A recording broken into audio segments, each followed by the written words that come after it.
अजय देवगन की भूज मूवी की shooting cancel हो गई है। क्या? तुझे कैसे पता है? हेलो ऐप से देख, ये है हेलो ऐप। जैसे ही आप हेलो ऐप डाउनलोड करते हो, उस पर सर्च बार में हेलो ट्रेंड्स मिलेगा, जिसमें सभी ट्रेंडिंग न्यूज, वीडियोस, आर्टिकल्स मिलेंगे। उससे आप डे टू डे इन्फॉर्मेशन से अपडेट रह सकते हो। ये तो बहुत अच्छा ऐप है। मैं अभी डाउनलोड करके खुद को अपडेट करती हूँ। अरे अब कुछ मत पूछ विमला, लाख जतन करने के बाद भी महीने के आखिर तक हाथों में चमन्नी भी नहीं बच पाती। कभी अपने लिए कोई छोटी सी भी चीज लेनी हो तो 10 बार सोचना पड़ता है। तू सही कहती है, आमदनी तो बढ़ती नहीं, लेकिन दूसरी तरफ महंगाई दिन ब दिन बढ़ती ही जा रही है। राशन वाले का बिल, दूध वाले का उधार। अरे तुम औरतें बस इसी तरह जिंदगी भर रोती रहोगी। खुद के पैरों पे खड़े होने की सोचो, तब तुम्हें पैसों के लिए किसी का मुंह नहीं देखना पड़ेगा। अरे तू इतनी बड़ी बड़ी बातें कर रही है, तू ही बता दे हम क्या करें। हम औरतें चाहे तो कोई छोटा मोटा व्यापार कर सकती हैं, जैसे कि साड़ी बेचने का। सुधा की बातें सुन सब औरतें हंस पड़ती है। ना भाई ना, मेरे पति को ये सब पसंद नहीं है, वो तो मुझे मार डालेंगे। दूसरी औरतें भी विमला की बात से सहमति जताती है और साड़ी का व्यापार करने से मना कर देती हैं। अगले दिन सुधा अपनी सास से ये बात कहती है। बस अब यही काम रह गया था, सारा दिन यही सब सोचती रहती हो। अरे बढ़िया आई साड़ी बेचने वाली। तभी वहां सुधा का पति विवेक आता है। अपनी माँ की बात काटते हुए कहता है, अरे माँ, सुधा ठीक ही तो कह रही है। अगर ये साड़ियों का व्यापार करना चाहती है तो इसमें क्या गलत है। मुझे तो सुधा की बात पसंद आई। अरे मजाक है क्या व्यापार करना? अच्छे अच्छों की खटिया खड़ी हो जाती है। मैंने दुनिया देखी है। बेटा तुम लोग ज्यादा हवा में मत उड़ो, और फिर साड़ियाँ खरीदने के लिए पैसे कहाँ से लाएगा? तुम उसकी चिंता मत करो माँ, मैं देख लूंगा।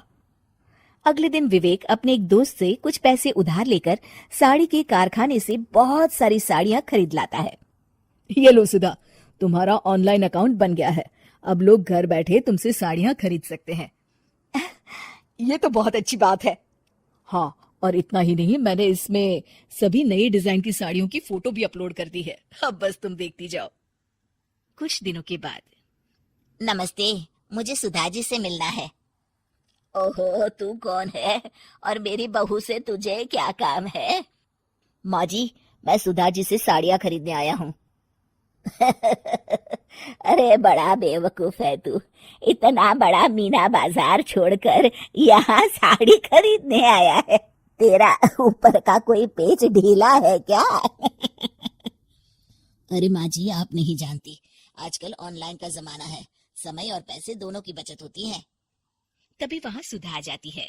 सुधा बिरजू को साड़ियाँ दिखाती है। क्या बात है सुधा बहन जी, आपके पास तो बहुत ही सुंदर सुंदर साड़ियाँ हैं। एक काम करिए, ये वाली दे दीजिए और ये वाली भी। छोड़िए, एक काम करिए, ये सभी ही दे दीजिए। सुधा की सास हैरान रह जाती है। अरे इतनी साड़ी का तू करेगा क्या? अरे माँ जी, मेरी बीवी पहनेगी। अरे कितनी बीवियां है तेरी? माँ जी आप भी ना, बीवी तो एक ही है।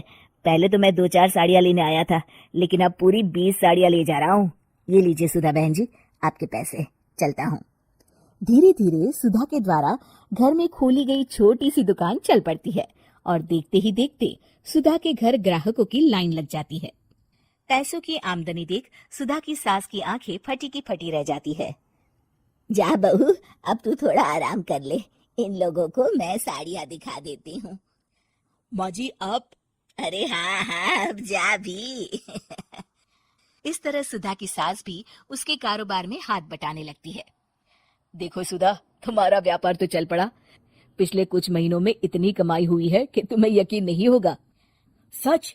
हाँ, और तुम्हें पता है माँ, दोस्त से लिया हुआ उधार भी चुकता करके अच्छे खासे पैसों की बचत भी हो गई है।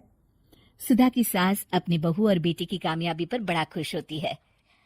बहू की तरक्की देख के मैं बहुत खुश हूँ बेटा।